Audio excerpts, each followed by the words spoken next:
रसायन विज्ञान की दुनिया में कुछ कंपाउंड्स ऐसे होते हैं जो बने बनाए नियमों को तोड़ देते हैं। आज हम एक ऐसे ही रासायनिक संकट को सुलझाने वाले हैं जिसने वैज्ञानिकों को बहुत लंबे समय तक उलझाए रखा, और वो है कोऑर्डिनेशन कंपाउंड्स का रहस्य। चलिए, एक बहुत ही बेसिक सवाल से शुरू करते हैं। जब भी किसी साधारण नमक जैसी चीज को पानी में डाला जाता है तो क्या होने की उम्मीद होती है? हाँ, बिल्कुल, वो घुल जाता है। मतलब वो पूरी तरह से अपने उन आयनों में बिखर जाता है जिनसे वो बना था। केमिस्ट्री की दुनिया में ये एक सीधा साधा भरोसेमंद नियम है। पर यहीं से कहानी मजेदार हो जाती है। क्या हो अगर कुछ कंपाउंड्स इस नियम को मानने से इनकार कर दें? अगर वो पानी में अपनी पहचान खोने की जगह उसे बनाए रखें? बस यही वो पहेली थी जिसने 19वीं सदी के केमिस्ट्स को परेशान कर रखा था। इस रहस्य को समझने के लिए हमें दो अलग-अलग तरह के कंपाउंड्स को आमने सामने रखना होगा। इसे हम कह सकते हैं दो तरह के नमक की कहानी। तो हमारे पास दो किरदार हैं। एक तरफ है डबल सॉल्ट, जो पानी में जाते ही अपनी पहचान खो देता है और पूरी तरह बिखर जाता है, और दूसरी तरफ है हमारा रहस्यमयी कोऑर्डिनेशन कंपाउंड, जो अपनी पहचान बनाए रखता है। इसका एक हिस्सा एक मजबूत यूनिट की तरह जुड़ा रहता है जिसे हम कॉम्प्लेक्स आयन कहते हैं। तो सवाल ये है कि आखिर ऐसा क्यों? इस क्यों का जवाब ढूंढने के लिए हमें इस कॉम्प्लेक्स आयन के अंदर झांकना होगा। समझना होगा कि इसकी बनावट में ऐसा क्या खास है जो इसे टूटने नहीं देता। हर कॉम्प्लेक्स आयन के दिल में होता है एक सेंट्रल मेटल आयन। इसे इस पूरे स्ट्रक्चर का बॉस समझिए, जो सब कुछ एक साथ जोड़ कर रखता है। और फिर आते हैं लिगेंड्स। ये वो अणु या आयन है जो सेंट्रल मेटल आयन को चारों तरफ से घेरे रहते हैं। ये अपने इलेक्ट्रॉन्स का एक जोड़ा मेटल को डोनेट करते हैं, जिससे एक बहुत ही खास तरह का बॉन्ड बनता है जिसे कहते हैं कोऑर्डिनेट बॉन्ड। तो जब ये सेंट्रल मेटल आयन और उसके लिगैंड्स एक साथ आते हैं तो वे बनाते हैं कोऑर्डिनेशन स्फीयर। इसे एक तरह का केमिकल वीआईपी सेक्शन मान लीजिए। जो भी इस स्फीयर के अंदर है वो एक टीम है, और वो पानी में भी एक साथ ही रहते हैं, अलग नहीं होते। और इसे पहचानने का एक बहुत ही आसान तरीका है। किसी भी केमिकल फॉर्मूला में जो कुछ भी इन स्क्वायर ब्रैकेट्स के अंदर लिखा होता है, समझ जाइए वही कोऑर्डिनेशन स्फीयर है। अब इस उदाहरण को देखिए।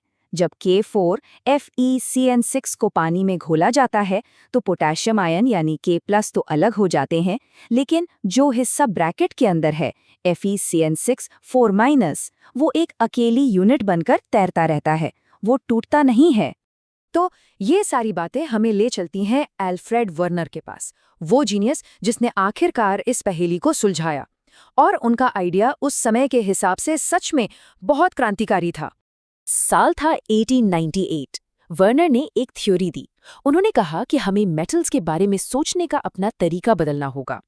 उनके मुताबिक मेटल्स में सिर्फ एक नहीं बल्कि दो तरह की बॉन्डिंग कैपेसिटी या वैलेंसी होती है।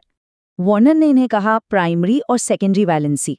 सीधी भाषा में कहे तो प्राइमरी वैलेंसी आयोनाइज हो सकती है, मतलब ये बॉन्ड्स टूट सकते हैं, लेकिन सेकेंडरी वैलेंसी नॉन आयोनाइजेबल होती है। ये कोऑर्डिनेशन स्फीयर के अंदर के मजबूत बॉन्ड्स हैं जो कंपाउंड के 3D शेप के लिए भी जिम्मेदार होते हैं। और ये डायग्राम इस बात को बिल्कुल साफ कर देता है। देखिए, इस कंपाउंड में कोबाल्ट से जुड़े 6 अमोनिया मॉलिक्यूल्स को ठोस लाइनों से दिखाया गया है। ये हैं सेकेंडरी वैलेंसी, मजबूती से बंधी हुई, जो अलग नहीं होंगी। और जो 3 क्लोराइड आयन हैं उन्हें डॉटेड लाइनों से दिखाया गया है। ये प्राइमरी वैलेंसी हैं, यही वो आयन्स हैं जो पानी में जाकर अलग हो जाएंगे। अब एक और मज़ेदार केस देखते हैं। इस कंपाउंड में एक क्लोराइड आयन कोऑर्डिनेशन स्फीयर के अंदर है। ऐसा क्यों? क्योंकि वर्नर की थ्योरी के हिसाब से ये क्लोराइड आयन यहाँ डबल ड्यूटी कर रहा है। ये कोबाल्ट की प्राइमरी वैलेंसी को भी संतुष्ट कर रहा है और साथ ही उसकी एक सेकेंडरी वैलेंसी को भी। इसीलिए ये स्फीयर के अंदर मजबूती से बंधा हुआ है। अच्छा, थ्योरी तो बहुत अच्छी है, लेकिन इसका सबूत क्या है? एक महान आइडिया तब तक सिर्फ एक आइडिया ही रहता है जब तक उसे साबित न कर दिया जाए। तो चलिए देखते हैं वर्नर के सिद्धांत को कैसे परखा गया। देखिए, विज्ञान इसी तरह काम करता है। एक अच्छी थियरी सिर्फ समझाती नहीं बल्कि ऐसी भविष्यवाणियां भी करती है जिन्हें हम लैब में टेस्ट कर सकें। और वर्नर की थियरी ने बिल्कुल यही किया। एक क्लासिक एक्सपेरिमेंट है प्रेसिपिटेशन टेस्ट। जब कोबाल्ट ट्राइअमीन हेक्साक्लोराइड के घोल में सिल्वर नाइट्रेट मिलाया गया तो सिल्वर क्लोराइड के ठीक 3 मॉलिक्यूल बनकर नीचे बैठ गए। इससे क्या साबित हुआ? यही के घोल में ठीक 3 क्लोराइड आयन आजाद घूम रहे थे, बिल्कुल वैसी ही गिनती जैसी वर्नर के सिद्धांत ने बताई थी। दूसरा बड़ा सबूत मिला कंडक्टिविटी यानी चालकता से। इसका फंडा सीधा है, जितने ज्यादा आयन घोल में उतनी ज्यादा बिजली बहेगी। और देखिए, डेटा बिल्कुल थ्योरी से मैच करता है। जिस कंपाउंड से 4 आयन बने उसकी कंडक्टिविटी सबसे ज्यादा, जिससे 3 बने उसकी कम, और जिससे सिर्फ 2 आयन बने उसकी सबसे कम। थ्योरी और एक्सपेरिमेंट दोनों एक ही कहानी कह रहे थे।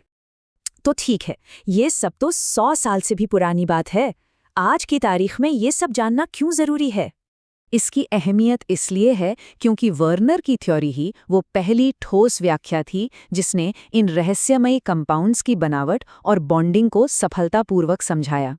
इसने केमिस्ट्री में एक बिल्कुल नए चैप्टर का दरवाज़ा खोल दिया।